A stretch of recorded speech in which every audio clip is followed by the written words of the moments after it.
우리 하나님께 영광을 할렐루야 찬양되에게 감사와 경배를 드리겠습니다. 할렐루야.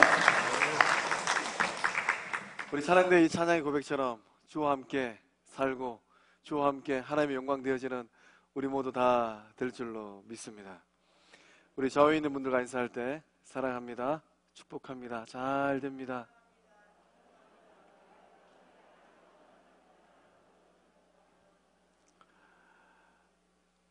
입술의 고백처럼 사랑의 열매를, 형통함의 열매를, 축복의 열매를 잘 맺어가는 우리 모두 될 줄로 믿습니다.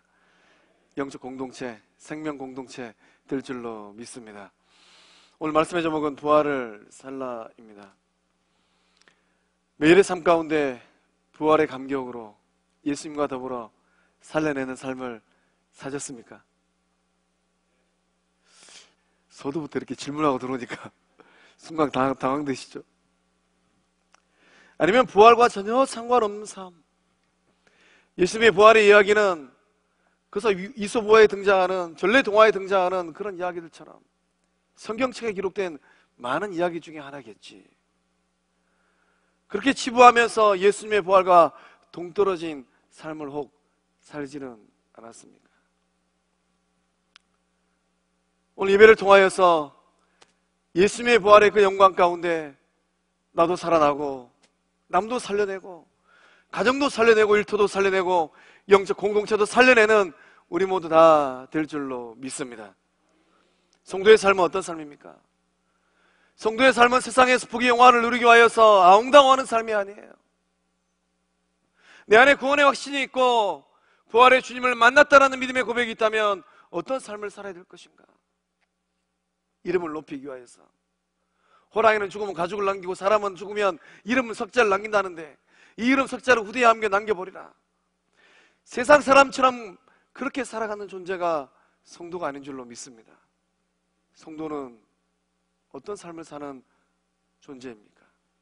성도는 부활의 영광을 누리고, 성도는 부활의 영광을 소망하고, 성도는 부활의 이 복음을 증거하고 전하는 주의 사람인 줄로 믿습니다. 오늘 이 시간 예배를 통하여서 부활의 영광을 누리는 삶이 되리라. 부활을 소망하는 삶이 되리라. 부활의 생명의 복음을 증거하고 나누는 예수님의 입이 되고 손이 되리라. 결단하는 우리 모두 다 될 줄로 믿습니다. 그렇게 쓰임받는 우리 성광경적 공동체 될 줄로 믿습니다. 부활하신 예수님은 부활하시고 나서 어떠한 삶이 되셨습니까? 본문의 말씀 20절에서 22절의 말씀 조금 긴데 한 목소리로 함께 읽어보겠습니다. 시작. 그의 능력이 그리스도 안에서 역사하사 죽은 자 가운데에서 다시 살리시고 하늘에서 자기의 오른편에 앉히사 모든 통치와 권세와 능력과 주권과 이 세상뿐 아니라 오는 세상에 일컫는 모든 이름 위에 뛰어나게 하시고 또 만물을 그의 발 아래 복종하게 하시고 그를 만물 위에 교회의 머리로 삼으셨느니라. 아멘. 부활하신 예수님은 하나님의 능력이 되었고 하나님의 역사가 되신 줄로 믿습니다. 우리 주님은 지금도 그 하나님의 역사를 우리의 삶의 자리에서 생생하게 쓰고 계신 줄로 믿습니다. 바울 사도는 본문의 말씀을 통하여서 예수 그리스도의 탁월성을 논증하고 있습니다. 우리 주님의 탁월하심은 무엇입니까? 우리 주님은 구속사의 중심이 되셨습니다. 팽이는 그 가운데 중심을 두고 돌아갑니다. 하나님께서 온 우주 만물을 창조하신 하나님께서 구원의 역사를 쓰시는데 우리 하나님의 구원의 역사의 그 중심, 중점이 어디에 있는가? 2000년 전 이 땅 가운데 오셔서 그 몸을 내어주신 또 사마의 권세를 깨뜨리시고 부활하신 예수님에게 있는 줄로 믿습니다. 구원의 역사는 지금도 예수 그리스도를 통하여서 확장되고 있는 거예요. 오늘 우리가 세상을 살아갈 때 일반사의 역사는 어떻습니까? 세속의 역사는 어떻습니까? 한치 앞을 내다볼 수가 없어요. 코로나가 오질 않나, 러시아와 또 우크라이나가 전쟁을 벌여서 우리들의 삶의 자리가 불편하질 않나, 세상은 지금도 한 치 앞을 내다볼 수 없는 그러한 삶의 자리에 놓여 있습니다.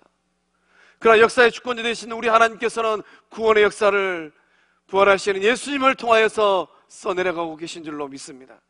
구원의 역사 가운데, 우리 주님이 쓰고 계시는 이 구원의 역사 가운데 오늘 이 자리에 나오신 성광의 모든 권속들이 예수님의 기쁨이 되어주고 예수님의 손발이 되어져서 그 놀라운 구원의 역사를 잘 써내려가는 주의 사람들, 구원의 역사가 일어나게 될 줄로 믿습니다.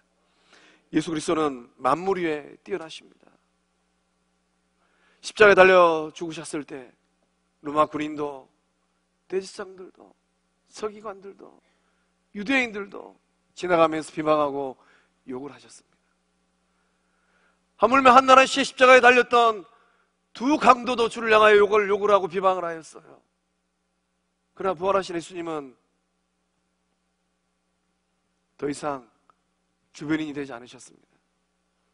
부활하신 예수님은 만물 위에 뛰어나신, 온 우주 만물을 통치하신 통치자가 되신 줄로 믿습니다. 그 주님을 따라가는 것, 이것이 은혜이고 그 주님을 믿음으로 고백하는 것, 이것이 바로 복 중에 최고의 복인 줄로 믿습니다. 예수님은 교회의 머리가 되셨어요. 핏값을 주고 사신 그 교회의 머리가 되셨습니다. 영적 공동체를 이 반석 위에 내 교회를 세우리라. 우리 주님께서 믿음의 반석 위에 공동체를 반듯하게 세워주셨습니다. 교회의 주인은 누구입니까? 교회의 주인은 목사도, 장로도, 집사도, 권사도 아니에요. 교회의 주인은 그 몸을 내어주신 예수님인 줄로 믿습니다. 요 근래 참 두 분의 목사님이 제 마음에서 교차합니다. 한 분 목사님은 영적 공동체를 쪼개고 또 나누어서 지역사회를 살려내고 작은 교회를 살려내기 위해서 동분서주하고 계세요. 그 목사님 모시고 말씀 집회를 올해 좀 해보려고 했는데 너무 바쁘시다고 다음에 기회 되면 내려가겠습니다. 그 목사님께서 속한 총회에서 이런 말씀 하셨더라고요. 아주 아름다운 교회예요. 아주 웅장한 교회예요. 술을 해할 수 없는 많은 사람들이 모인 예배당이었습니다. 50년 뒤에 이 예배당은 어떻게 될까요? 유럽 여행 가신 분들 아마 아실 거예요. 유럽에 있는 많은 교회들이 지금 어떤 상황에 놓여 있습니까? 빵집이 되고 술집이 되고 여관이 되고 예배당이 그러한 곳으로 전락해버렸어요. 50년 뒤 텅텅 비어버리면 예배당은 어떻게 활용되겠습니까? 저는 그분의 말을 들으면서 30년 뒤는 생각해 봤는데 나는 아직 50년 뒤는 생각해 보지 못했구나. 우리 성황영적 공동체 50년 뒤에는 어떻게 되어 있을까요? 주님 오시는 그날까지 믿음의 반석 위에 굳건하게 서서 머리 대신 예수님의 말씀을, 예수님의 뜻하심을 잘 이루어내는 생명 공동체, 언약 공동체, 축복 공동체 될 줄로 믿습니다. 교회는 건물이 아니에요.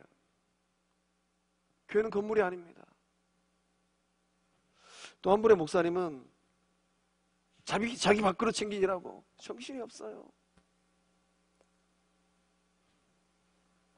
자기 밖으로 챙기느라고 온갖 불법을, 온갖 불의를 세상에 있는 많은 사람들이 그 도마에 올려놓고 영적 공동체를 향하여서 이런저런 말들을, 이런저런 뒷이야기를, 일평생 주의 전에 선신하였던 양떼들이 시리에 빠지고 시험 들고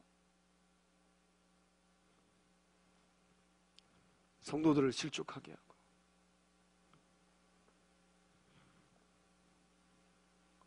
오늘 우리 성광영축 공동체는 어떠합니까? 우리 성광영축 공동체를 통하여서 생명들이 살아나는 놀라운 역사함들이 일어나게 될 줄로 믿습니다. 우리 주님께서 탁월하신 이유는 무엇입니까? 하나님의 능력이 예수님 몸에서 역사하였기 때문입니다. 하나님의 능력으로 우리 주님은 죽은 자 가운데서 살아나셨어요. 골고다 언덕에 십자가가 3개 세워졌습니다. 예수님과 한나라의 십자가에 달려 죽은 두 강도가 있어요. 우편의 강도와 좌편의 강도가 있습니다. 우리 주민과 한날 한시에 십자가에 달려 죽은 이 두 강도는 어떻게 되었을까요? 우편 강도는 뒤늦게 회개했습니다. 십자가에 달려서 피를 흘리신, 두 손과 두 발에 못 박히시고 옆구리에 창 찔리신 예수님 가만히 보니까 자기하고 달라요. 우편 강도는 나는 십자가에 달릴 죄가 있는데 저분은 무슨 죄가 있어서 죄도 없는 분이 왜 십자가에 달려서 피를 흘리실까? 그리고 깨달았습니다. 그리고 회개했습니다. 회개하기에 늦은 때는 없는 줄로 믿습니다. 오늘 예배드리다가 하나님 앞에 회개할 것들이 생각나면 회개하세요. 회개해야지 삽니다. 회개하지 않으면 생명의 유업을 얻을 수가 없어요. 우편 강도가 뒤늦게 회개하고 우리 주님 앞에 고백을 합니다. 예수여, 당신의 나라에 임할 때에 나를 기억하소서. 저 좀 알아봐 주세요. 저 좀 챙겨주세요. 저 좀 이끌어주세요. 우리 주님께서 우편 강도에게 뭐라고 말씀하셨습니까?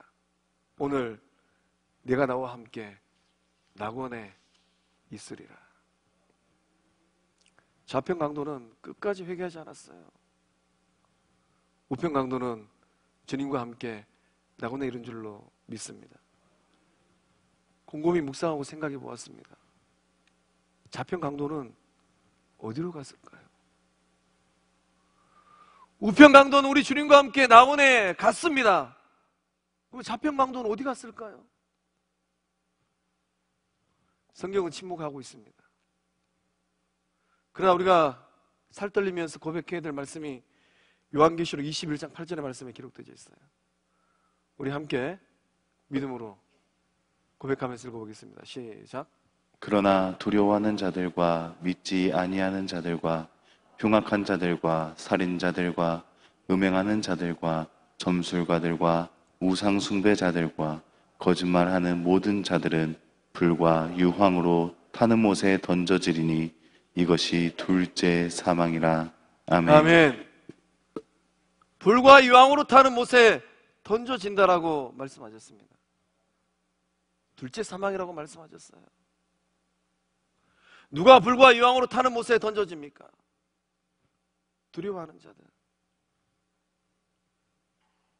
제가 요 근래 신방하면서 이 죽음이 두려워서 떨고 있는 어르신 한 분을 만났어요. 지금도 그 얼굴을 잊을 수가 없습니다. 두렵다라는 거예요. 죽는 게 두렵다라는 거예요.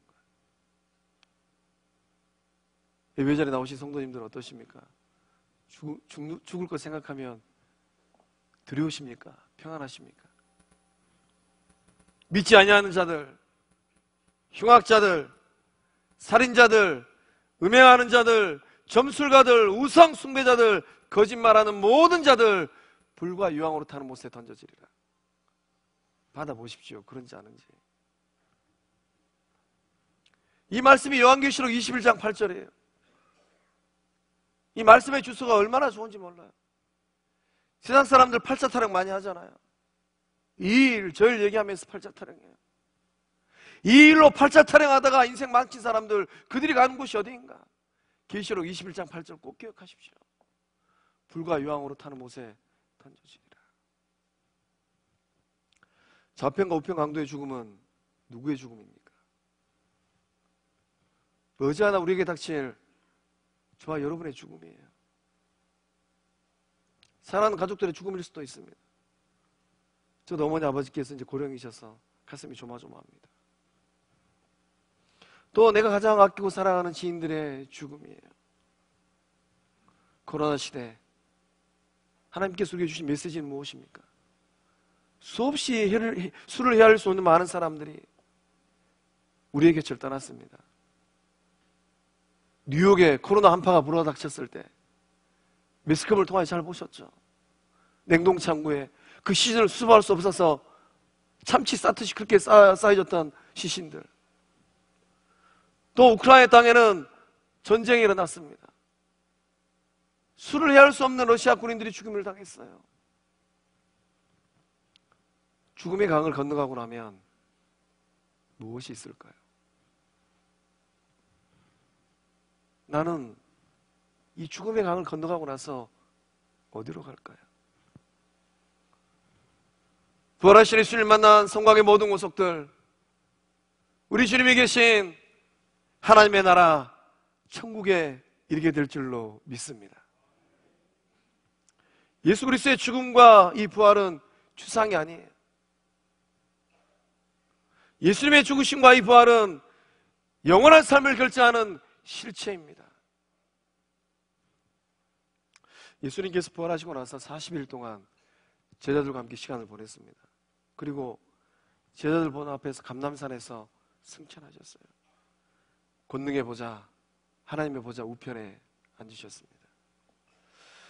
하나님께서 예수님을 하나님 보좌 우편에 앉히셨습니다.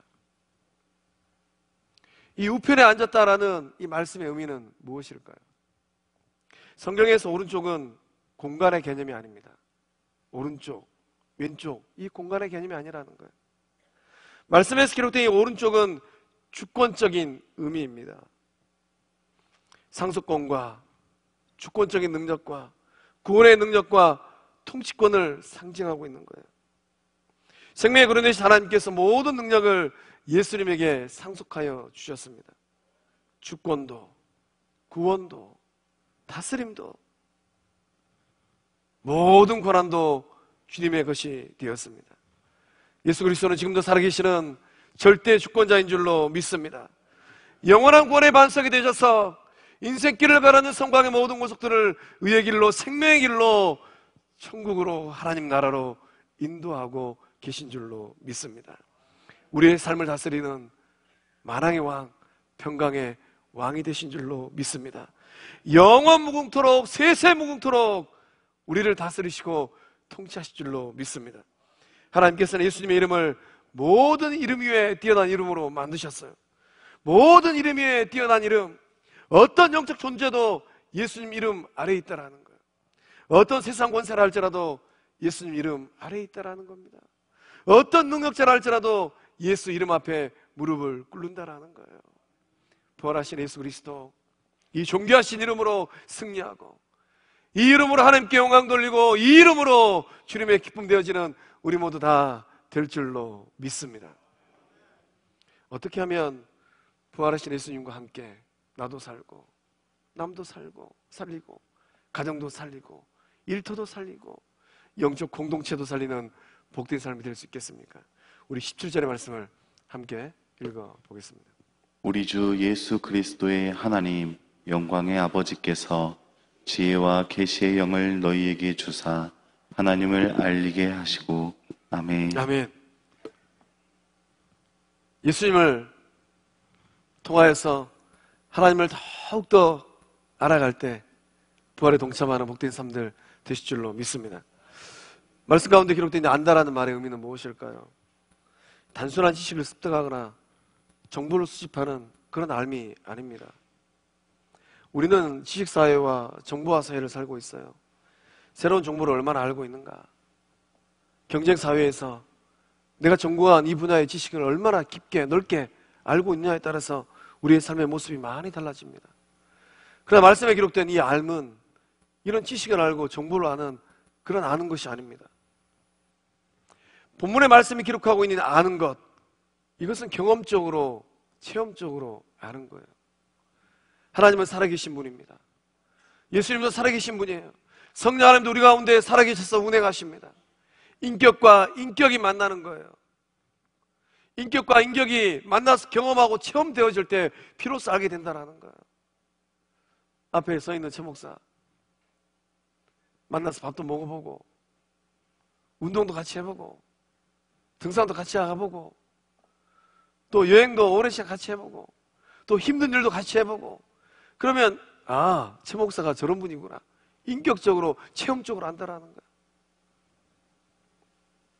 그래서 우리가 하나님을 향하여 살아갈 때 우리는 어떠한 알을 추구해야 되겠습니까? 머리로 아는 것이 아니라 하나님을 인격적으로 삶으로 경험하고 체험하면서 알아가라라는 거예요. 바울 사도가 에베소 교회 성도를 향하여서 간절히 기도하고 있습니다. 그 기도의 가장 중요한 삐대는 무엇입니까? 에베소 성도들로 하여금 하나님을, 살아계신 하나님을 경험하면서 체험하면서 알라라는 거예요. 우리가 하나님을 더욱더 잘 알 수 있도록 강구해야 될 게 있습니다. 어떻게 하면 하나님을 더욱더 잘 알 수 있겠습니까? 지혜와 계시의 영을 달라라고 강구하는 거예요. 지혜와 계시의 영, 그것을 달라라고 강구하는 것, 이 말씀의 의미는 무엇입니까? 성령으로 충만케 되도록 강구하는 것입니다. 성령 하나님께서 도와주시면은 하나님을, 부활하신 예수님을 더욱더 자세히 알 수 있습니다. 왜 그렇습니까? 성령 하나님은 하나님의 깊은 것까지도 통달하셨기 때문이에요.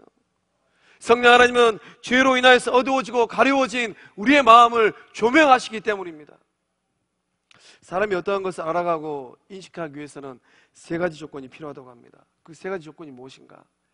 객체가 있어야 되고, 주체가 있어야 되고, 조명이 필요하다고 해요. 객체는 무엇입니까? 내가 알고 싶은 대상이에요. 주체는 무엇입니까? 알기를 원하는 나 자신입니다.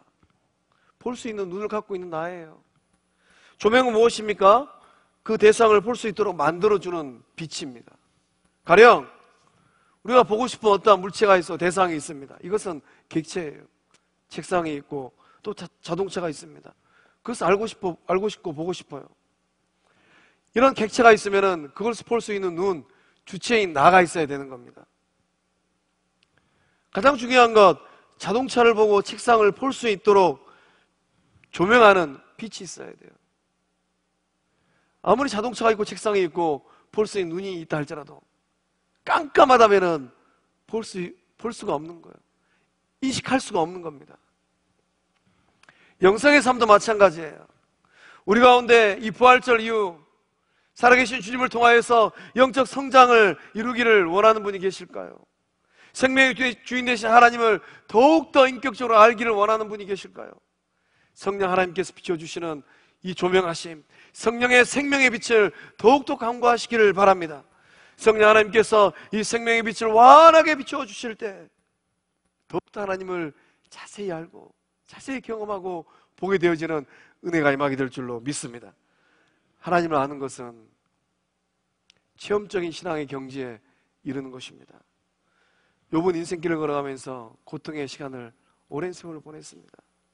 그 고통의 시간을 통하여서 욥은 하나님을 경험하고 체험했어요. 욥이 하나님을 경험하고 체험하고 나서 어떤 고백을 했습니까? 욥기 42장 5절의 말씀을 우리 함께 읽어보겠습니다. 내가 죽게 대하여 귀로 듣기만 하였사오나 이제는 눈으로 주를 배움나이다. 아멘. 욥이 고통의 시간을 통하여서 하나님을 체험하게 되었습니다. 하나님을 경험하게 되었어요. 이 고통과 아픔의 이 길을 걸어갈 때, 인생의 자리에 놓여있을 때 생명의 주인 되신 하나님께서 나에게 어떻게 다가오셨고 하나님께서 나에게 뭐라고 말씀하셨는지 욥은 정확하게 경험하고 체험하게 되었습니다. 하나님에 대해서 귀로만 들었습니다. 이제는 눈으로 주를 뵙습니다. 눈으로 보고 귀로 듣고 몸으로 체험하는 산 증인의 삶이 되었다는 것입니다. 사랑하는 성도의 성도 여러분, 부활하신 예수 그리스도를 통하여서 하나님을 더욱더 깊이 있게 알아가는 산 믿음, 체험적인 신앙인들 다 될 줄로 믿습니다. 세상 그 누가 뭐라 한다 할지라도 이 믿음의 반석에 굳게 서서 하나님 나라를 향하여서 힘찬 발걸음하는 우리 모두 다 될 줄로 믿습니다. 또한 부활의 삶을 잘 살기 위하여서 우리들에게 필요한 것이 있다면 무엇일까요? 우리 18절의 말씀을 함께 읽어보겠습니다. 너희 마음의 눈을 밝히사 그의 부르심의 소망이 무엇이며 성도 안에서 그 기후의 영광의 풍성함이 무엇이며. 아멘. 아멘. 부활의 삶을 잘 살기 위해서는 이 18절의 말씀처럼 마음의 눈이 밝아야 됩니다. 이 땅에서의 건강한 삶을 살기 위해서는 육신의 눈이 밝아야 돼요. 눈이 밝아야지 식별도 하고, 눈이 밝아야지 또 분별도 하고, 눈이 밝아야지 알아보기도 합니다. 이 육의 눈뿐만 아니라 지식의 눈도 밝아야 됩니다. 지식의 눈이 밝지 않으면 속기도 하고 또 떼이기도 하고 또 내 삶에 이런저런 어려움이 닥치기도 합니다. 또 세상을 바라보는 가치관의 눈이 밝아야 돼요. 세상을 어떻게 바라볼 것인가? 비관적인 눈으로 바라볼 것인가? 염세주적인 잣대와 그 눈으로 세상을 바라볼 것인가? 아니면 우리 주님의 그 소망의 눈, 하나님 나라의 눈으로 세상을 바라볼 것인가? 더더욱 중요한 것은 무엇입니까? 마음의 눈이 밝아야 되는 겁니다. 마음의 눈이 밝다라는 이 말의 의미는 무엇입니까? 영의 눈이 밝다라는 거예요. 영적인 사람이 되었다라는 겁니다. 영적인 사람들은 누구입니까? 영의 눈이 밝은 사람들이에요. 5월이 되면 이제 우리가 영적 공동체에서 또 거룩한 주의 사람들을 세워야 됩니다. 누구를 세워야 될까요? 우리가 인기 투표하는 게 아니잖아요. 하나님의 나라를 잘 세워가기 위해서 영의 눈이 활짝 열린 성령의 사람, 하나님의 사람, 예수 그리스도의 제자들을 세워낼 줄로 믿습니다. 그래서 영의 눈이 밝으면은 신령한 것을 생각하고 신령한 것을 발견하게 되는 거예요. 마음의 눈이 밝으면은 우리 주님이 계신 천국을 보는 거예요. 그 마음의 눈을 가지고 이 험난한 인생길을 걸어가면서 천국을 소망하게 되는 겁니다. 하나님께서 이스라엘 백성들을 불러냈습니다. 마음의 눈이 밝지 않았던 많은 사람들, 그 거친 광야의 길을 지나가면서 원망하고 불평했어요. 똑같은 광야 같은 이 길을 걸어가면서 여호수아와 갈렙은 원망하거나 불평하지 않았습니다. 무슨 차이입니까? 여호수아와 갈렙은 마음의 눈, 영의 눈이 밝았어요. 이 광야의 길을 지나서 하나님께서 예비해 놓으신 적과 꿀이는 땅, 가나안 땅을 바라보고 그 험난한 광야의 길을 걸어갔던 것입니다. 우리도 마찬가지예요. 나의 영의 눈이 얼마나 밝은가에 따라서 이 고되고 힘든 이 땅의 인생길을 걸어가면서 우리 주님 계신 천국을 바라보고 있는가? 부활하신 예수님을 바라보고 있는가? 그저 이 땅 가운데 국한돼서 그러한 눈을 가지고 세상을 살아가고 있는가?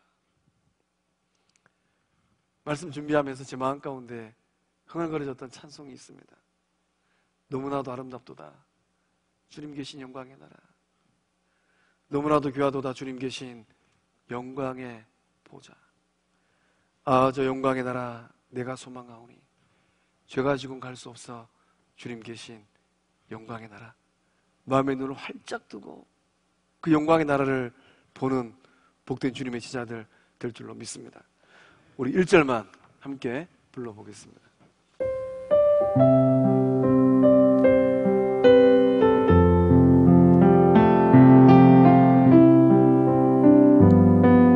이 시간 그네 말 줄로 믿습니다.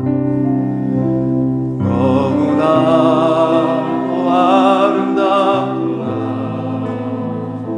주님 계신 영광의 나라, 너무나도 귀하도다 주님 계신 영광의 보좌. 다시 한번 너무나도 아름답도다.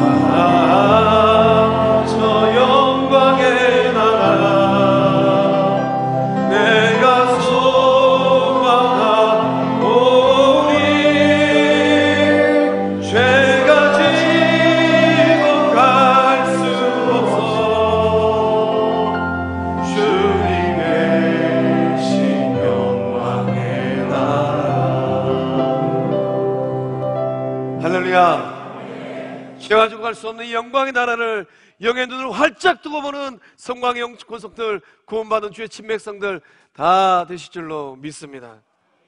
마음의 눈이 밝아지면 하나님께서 우리에게 세 가지 유익함을 주십니다.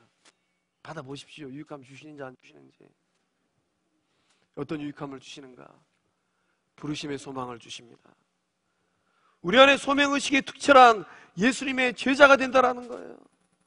불러주셔야지 종이 되고, 불러주셔야지 주님의 일꾼이 되어지고, 불러주셔야지 성령님의 일꾼이 되는 거예요. 거룩한 영적 공동체에서도 마찬가지입니다. 주님께서 불러주셔야지, 주님께서 허락하여 주셔야지 거룩한 직분을 감당하는 주의 사람 되는 거예요. 하나님께서 무엇 하시려고 나를 부르셨는가? 하나님께서 어떤 뜻하심이 있어서 나를 불러주셨는가? 주님은 지금도 우리를 부르고 계신 줄로 믿습니다. 수고하고 무거운 짐진 자들아, 다 내게로 오라. 다 내게로 오라. 주님 부르고 계시는 거예요. 부르심에는 분명한 목적이 있습니다. 하나님께서 종노릇하였던 야곱의 자손들 430년 동안 애굽에서 종살이 했어요.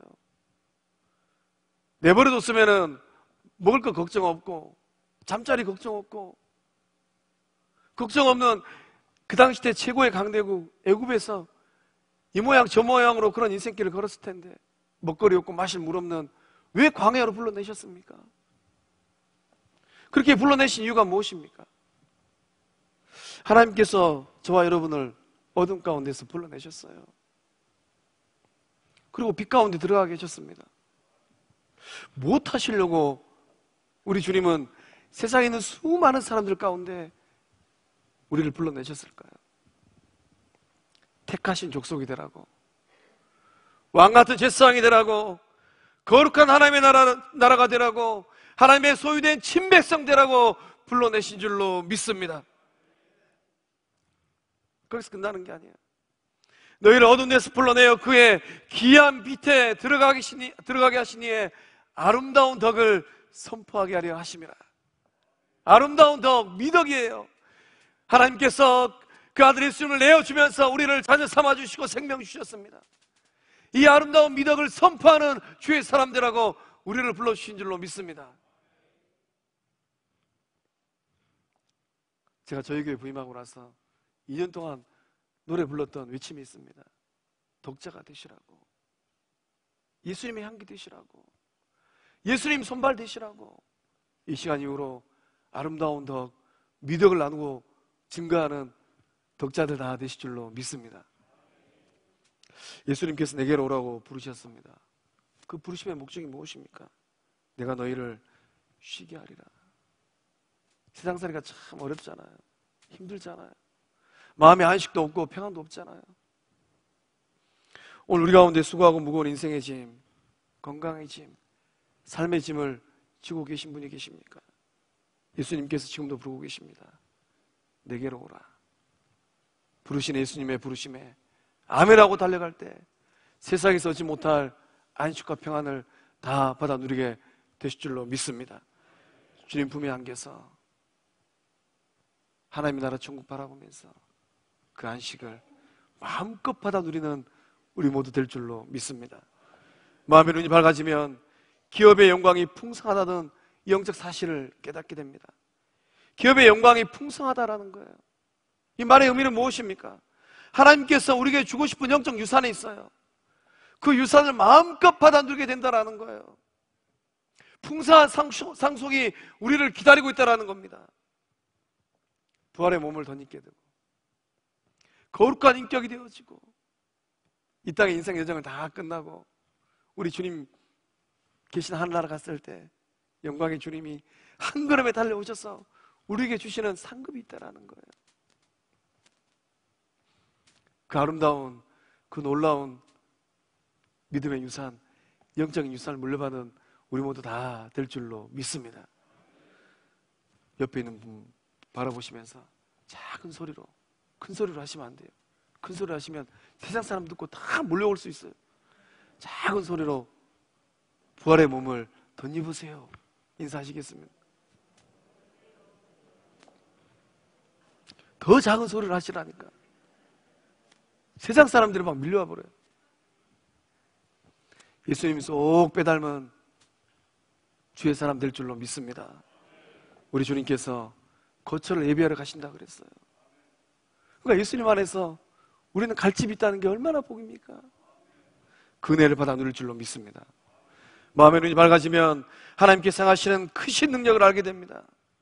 현실의 삶 가운데 이 삶을 잘 살기 위해서 능력이 필요합니다. 이 능력이 있어야지 세상을 이겨내게 되는 거예요. 인간의 몸을 입고 오신 우리 주님은 이 땅에서 한평생을 우리처럼 사셨을 때 예수님은 패배자가 아니셨습니다. 예수님은 승리자가셨고 예수님은 세상을 이기셨어요. 세상을 이기시고 사망을 이기시고 죄와 유혹을 이겼습니다. 예수님 안에서 이 동일한 능력이 우리의 능력, 성도님들의 능력 될 줄로 믿습니다. 그래서 부활하신 예수를 만나면 우리도 우리의 삶의 자리에서 죄를 이기고 사탄을 이기고 내 안의 욕망을 이기고 세상의 유혹을 이기는 주의 사람 될 줄로 믿습니다. 마침내는 주님이 사망을 이겼던 것처럼 우리도 사망과 죽음을 이겨내게 될 줄로 믿습니다. 또한 능력 주시는 거예요. 어떤 능력입니까? 이웃을 사랑하는 능력이에요. 우리 주님께서 내 이웃을 내 몸처럼 사랑하라. 천국은 가야 되겠고 말씀에는 순종해야 되겠고 마음 같아서는 내 속을 부글부글 끓게 하는 아무개 그냥 꿀밤을 확 한 대 쥐어받고 싶은데 예수님이 사랑하라고 말씀하셨으니까 이 사랑의 능력을 우리 주님께서 우리에게 주신 줄로 믿습니다. 내 집안 식구가 원수니라. 원수를 사랑하라. 집에 가면 원수들이 얼마나 많은지 몰라요. 웃고 계신 분들은 저 목사가 어떤 얘기하는지 아시는가 보네. 우리 주님이 그 원수를 사랑하라 했어요.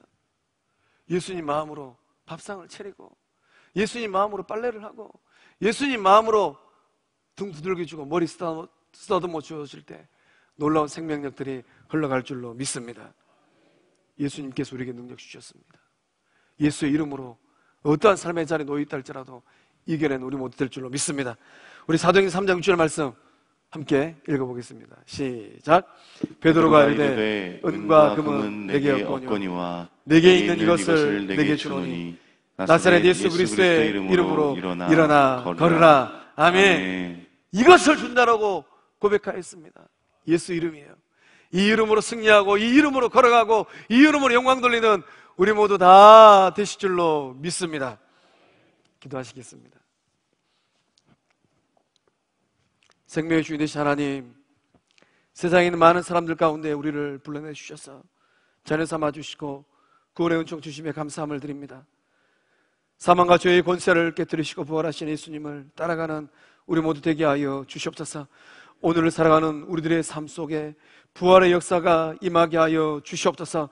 나도 살고 남도 살려내고 가정과 일터와 영적 공동체를 살려내는 의의 도구 되게 하여 주시옵소서.